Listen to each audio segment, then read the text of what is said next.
you know, sometimes things just change. You feel like you don't understand. So now let's just look at the debtors. Like I said, these are I'm gonna use this column is unnecessary. That's okay. Sorry. Debtors control is this requirement. They're asking us for general, and then obviously. So in other words, here we open. We don't select one guy. All of them.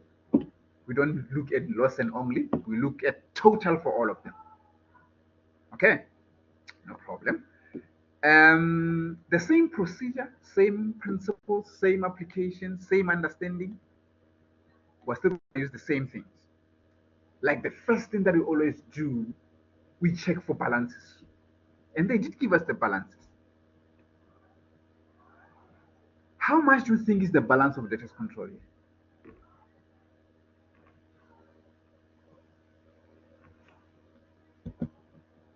Remember? All of them together. How many do I have? 1, 2, 3. This is what? So if you are dealing with the general ledger, you don't take them one by one. You take the totals. So that's why here, next time they won't give you this, you just have to add. And this will be the balance brought down at the beginning, which is how much? 212, 196. But the same principle, debtors. Under which side will debtors increase? Remember, this side is debit. Let me just write it down. This side is debit. This side is. So under which side will I put the arrow that goes up, and which side must I put? Yeah. Thank you. And then obviously, same principle, just that we're using a different format. Same thing that it is. So where will I put the balance? Brought down on the debit side. So I'm gonna come here and say 2017 June. The first. Same procedure. Balance brought down.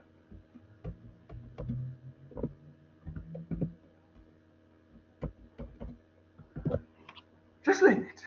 That's the balance. Can you see now? We took the total because we're dealing with the general. The word general, it means we're generalizing, we are putting everything together. We don't isolate, we don't separate.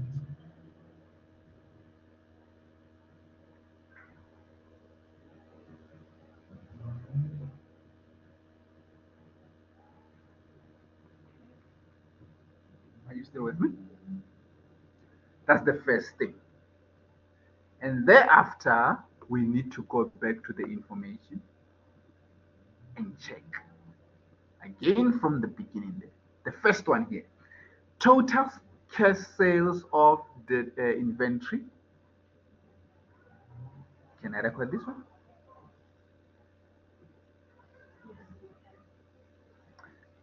No, I can't, because this doesn't affect debtors. We sold things for cash. No, it doesn't matter if CBR or not. The fact is, what is the transaction? We are selling goods for cash. Is there any debtor there? Is there anyone who owes us? No, that one we cannot touch. It is just there to confuse us. We want anything to do with what? So the first one, unfortunately, we cannot record. Now, the second one here, they say total cash received from debtors for June. Can we record? Yes, because it has got something to do with what? Debtors. But remember, here we're dealing with the general ledger. We don't look for loss and only. We look for the total. Can you see now? So we're going to use this amount, this one. But the same procedure, the amounts must include VAT. So do you think this amount of 149,546 is including VAT or excluding VAT?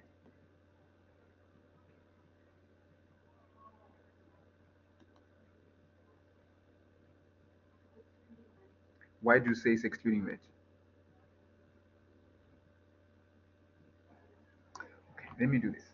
Okay, obviously, When someone pays you, remember here they are paying us, meaning we calculated VAT by the time when we were selling to them. So when they pay the account, do not calculate VAT again, because the VAT was calculated by the time when they were buying from us. So write it down. Any payment by debtors, do not calculate VAT. Why? Because the VAT was calculated by the time when we sold to them on credit before. Okay?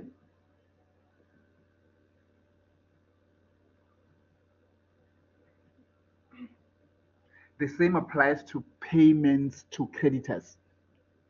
Same procedure. Do not calculate VAT. So any payment on account, it can either be payment by our debtors or payments to our creditors. Please do not calculate VAT. Otherwise, you're going to have double taxation. Okay? That's why this one yes, we don't care whether it's VAT included or not.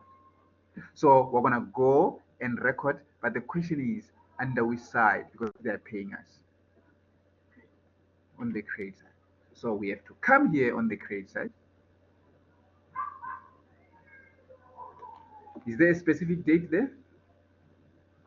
Let's see, go check. Let's check if there is a date on which we received on the 7th. Yes, they said on the 7th.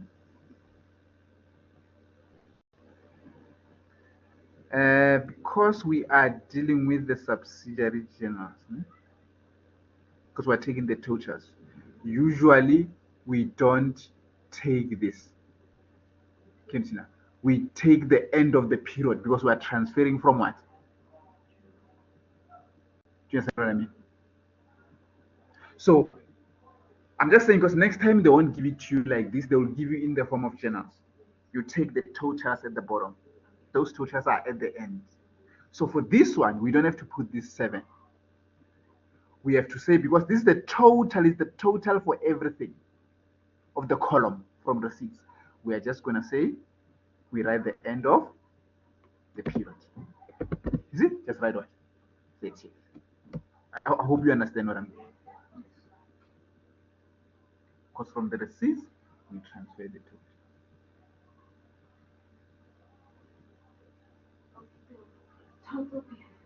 It can be total payments, because we can only say total payments under bank account. So just have to visualize and say, what happened here? We received cash from our debtors. Account equation, 2 accounts. Let's say we were dealing with the account equation. Debtors paid us cash. Give me the 2 accounts. Bank. The other account is what? Debtors control. So here I'm going to write what?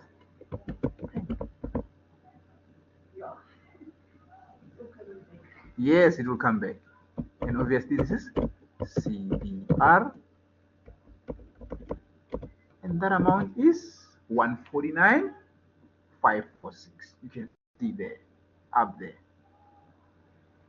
149,546. 149,546.